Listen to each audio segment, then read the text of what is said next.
Hi, my name is Wendy Valiente. I go to West Mexico, and today we're going to be reading Flames of Freedom.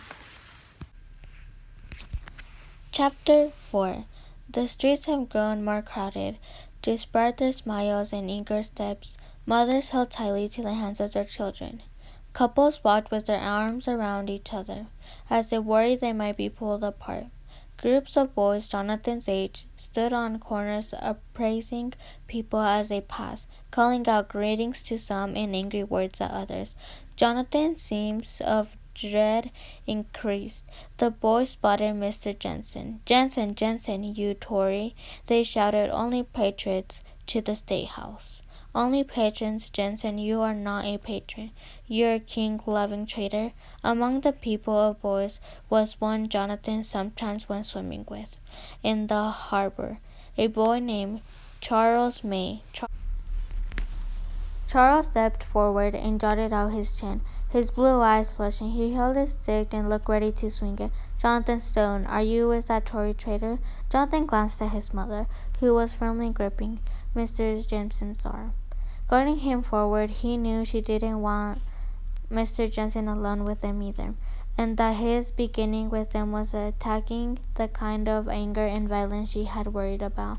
And yet she didn't leave his side. Neither would Jonathan leave his mother's side. Hey, Charles, gonna swimming later? He called. It's warm enough, that's for sure. How about Wednesday? You free Wednesday? Jonathan's firmly tone seemed to put Charles off. He formed and chewed on his bottom lip. Yeah, Wednesday's good. He paused before adding, you be careful out there, Stone. Watch your back now. You hear? Jonathan raised his hands in acknowledgement. Then, ignoring the charge from the other boys, he hurried to catch up to his mother. When he reached her, she said, stay close to me. I don't want to lose you. He nodded. He knew she meant she didn't want to lose him in the crowd, but he understood the deeper meaning as well. They made their way to Devonshire Street and saw ahead of them the State House, a 3-story tall brick building, with its elaborate stable, and on the roof 7 feet tall statues of a lion and unicorn, symbols of the British monarchy. The first floor of the building housed a merchant exchange and various government organizations met in the other areas of the building, with the basement being devoted to warehouse space. It was here 6 years ago, in front of the building of Devonshire Stream, that disgusted colonies threw snowballs and sticks and stones at British soldiers, who in turn opened fire. Several colonies were killed, and the event became known as the Boston Massacre. Jonathan had only been 8 years old at the time, but he remembered how angry his father had been. King George cares nothing for us, his father had said. Nothing. He cares only for the riches of the land. He cares nothing for the people. Parliament is even worse, taxing us the way they do.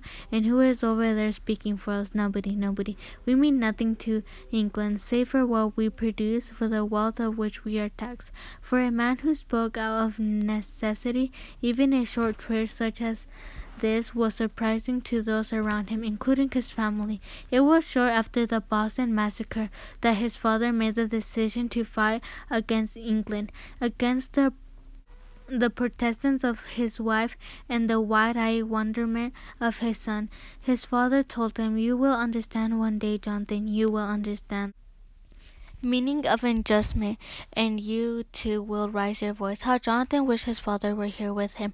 People respect him. They saw his advice. They listened when he spoke. If he were here now, his mother would not feel unsafe. They were on the fringe of the crowd, standing near the bunch of grapes. Travel now overflowing with people holding mugs of ale.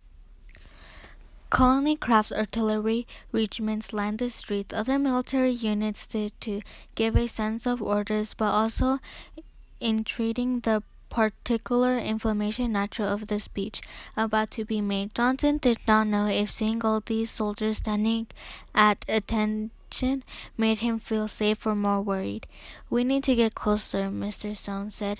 No sense standing back here. We won't hear a thing. Jonathan stood on his tippy toes and spotted an opening midway through the crowd. Follow me. He moved in front of his mother and Mr. Jensen, making sure they were holding on to him and to each other.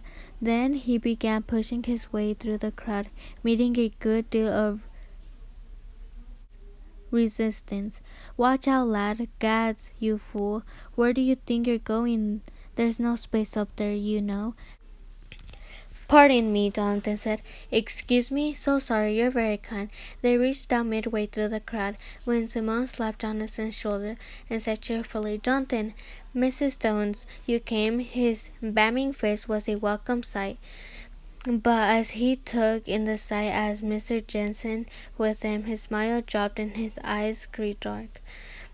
This is no place for a Tory, you know, Mr. Jensen, Jonathan said. I made it my business to know the names of Tories in the neighborhood.